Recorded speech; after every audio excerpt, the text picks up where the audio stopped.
The Magician's Hat by Malcom Mitchell.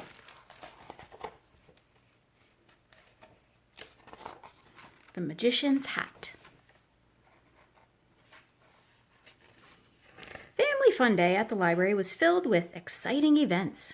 Book scavenger hunts, storytelling, reading rallies. Today, for the first time, a magician arrived with a bag of tricks and a big hat. Everyone gathered around to see the magician perform. He bent a spoon just by looking at it. He made playing cards float in front of his nose. The magician could even make a coin appear from a puppy's ear.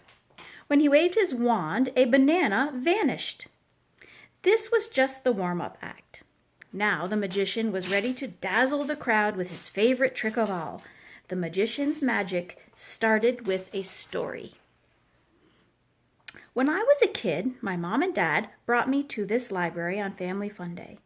During the book scavenger hunt, I wandered into the reading room.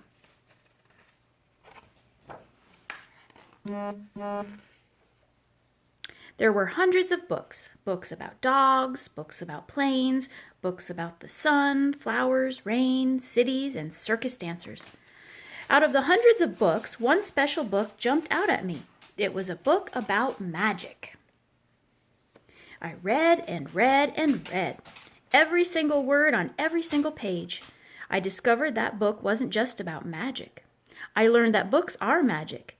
Even though I was still in the library, those pages and words took me places I had always dreamed of going.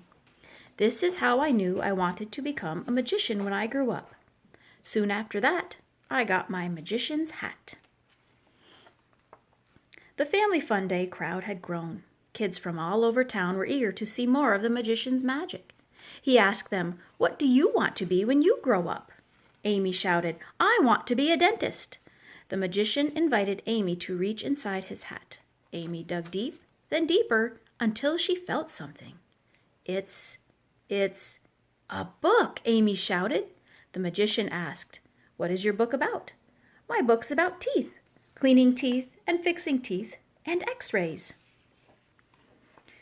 Right away, like magic, Amy saw herself holding dental tools, a toothbrush, and a rinsing cup. But in the library, where everyone could see, Amy was hugging her book and smiling.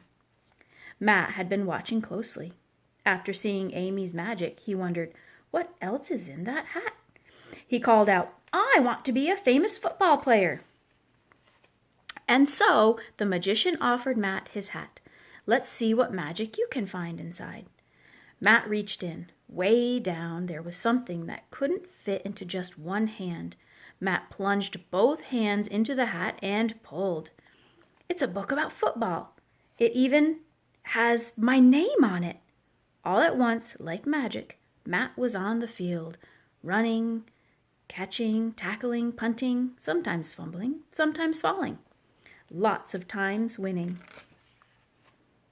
Ryan called out from the back of the crowd, "Wait a second, this is not magic. Amy's and Matt's parents must have told the magician what they wanted to be when they grew up." The magician asked Ryan, "What do you want to be when you grow up?" This was Ryan's chance to prove that the magician was a fake. He snickered and said, "A dog." The magician asked Ryan to reach into his magical hat. Ryan said, "I can't feel anything." Sometimes you must really reach and stretch for what you want to be. That's part of the magic. Ryan reached deeper and deeper until his fingers grabbed onto something. He clutched a beautiful book that had nothing to do with dogs.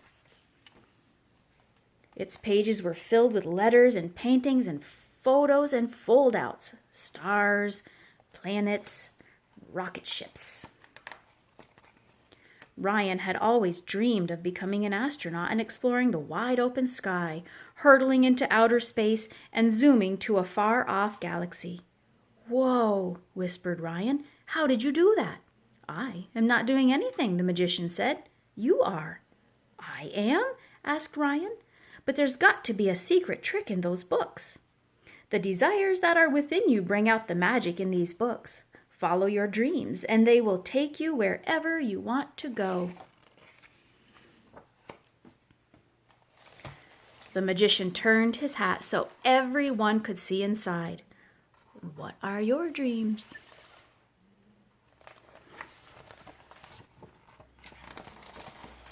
And that question made all kinds of magic appear. The end.